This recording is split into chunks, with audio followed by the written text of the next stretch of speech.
Bonjour et bienvenue. Aujourd'hui je suis très content encore une fois de venir et vous en parler. Déjà, je vous remercie encore pour le message que vous m'envoyez. Et aujourd'hui on parle de l'intention de Jéhovah. D'accord?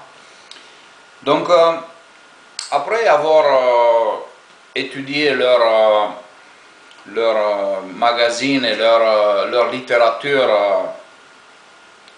leur lavage mentaux, et que bien sûr vous êtes devenu un des leurs, qu'est-ce qui se passe? Qu'est-ce que c'est l'intention yéhoviste de ces dieux cananites?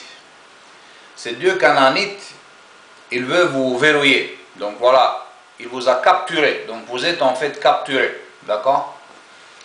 Et c'est là que vous allez voir dans cette démarche, toutes ces politiques, tous ces misérables politiques de contrôle et de manipulation, vous vous rendez compte qu'en fait, c'est que cette organisation luciférienne et sataniste, en fait, il veut tout d'abord vous contrôler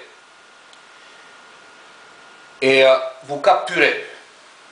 Et si, par exemple, il ne réussit pas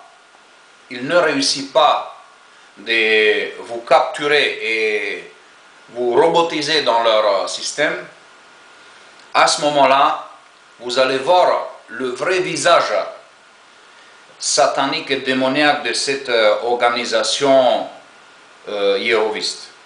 Pourquoi? Parce que l'intention de cet Dieu qui s'est assis dans le temple de Dieu, qui se déclare Dieu, il s'est assis là et il se considère au-dessus de tout le monde, puisqu'on voit on n'a pas le temps aujourd'hui de parler, mais on va voir que tous ces règles yéhovistes n'ont absolument rien avec la Bible, d'accord? Et c'est là qu'on voit que combien il force les adeptes d'écouter sa doctrine plutôt que ce qui est écrit dans les Écritures. Et c'est là que c'est avéré que, admettons maintenant, beaucoup sont ceux qui n'admettent pas ou n'adhèrent pas à cette mascarade, je vais l'appeler. Alors à ce moment-là, ils interagissent. Donc cette interaction qu'ils ont, comme vous le savez, c'est l'excommunication. Et il agit avec l'excommunication. Pourquoi il agit avec cette excommunication? Parce que tout d'abord, il va montrer, il va vous punir, et dans l'autre sens, il va essayer de vous détruire votre réputation.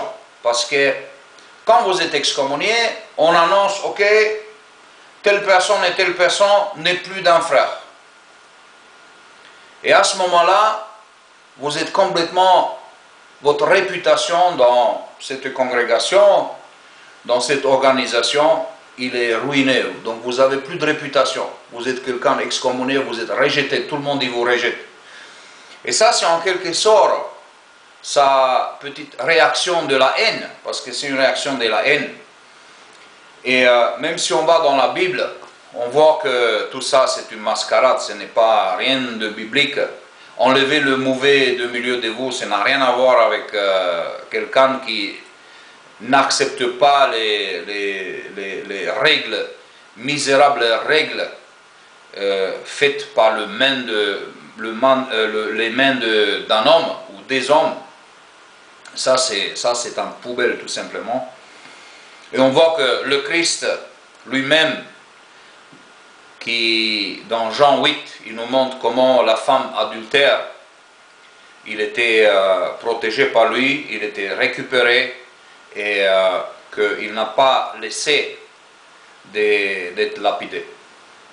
Donc voilà, c'est une petite chose très courte.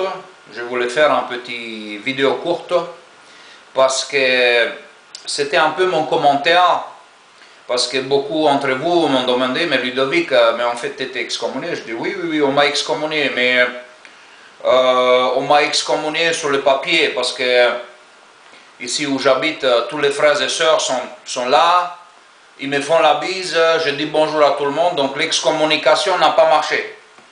Donc leur excommunication, parce que pour moi il n'y a pas d'excommunication, donc c'est impossible. Et cette attaque yéhoviste, cette attaque satanique et démoniaque, on voit ici que c'est juste l'excommunication, c'est juste une atteinte à votre réputation. Et ainsi aussi, c'est très grave, je veux dire, parce que même chez un couple, où l'Écriture dit très clairement que quelque chose que Dieu a mis ensemble, que personne ne le sépare. Et tout simplement, c'est ça ce qui se passe chez les témoins de ce Dieu canaanite, Jéhovah qu'ils appellent. Et ça, ce qui se passe, parce que les gens qui se sont mariés, personne qui peut les séparer. Personne qui peut les séparer. Mais Jéhovah sépare. Donc on voit qu'il n'a rien à voir avec ce qui est écrit dans les Écritures. C'est quelque chose de dégoûtant, de dégueulasse. Et c'est là, comme encore une fois, le Christ il a dit, sur le fruit, sur leurs fruits, vous allez reconnaître ces arbres pourris. Car Jéhovah et toute son organisation, cet arbre pourri, qui ne connaissent pas, ils n'ont pas de connaissances bibliques, ils n'ont aucune connaissance, mais leur esprit, qui est dominé cette organisation par cet esprit maléfique, c'est la haine. Et c'est ça l'intention de Jéhovah. Merci beaucoup, au revoir.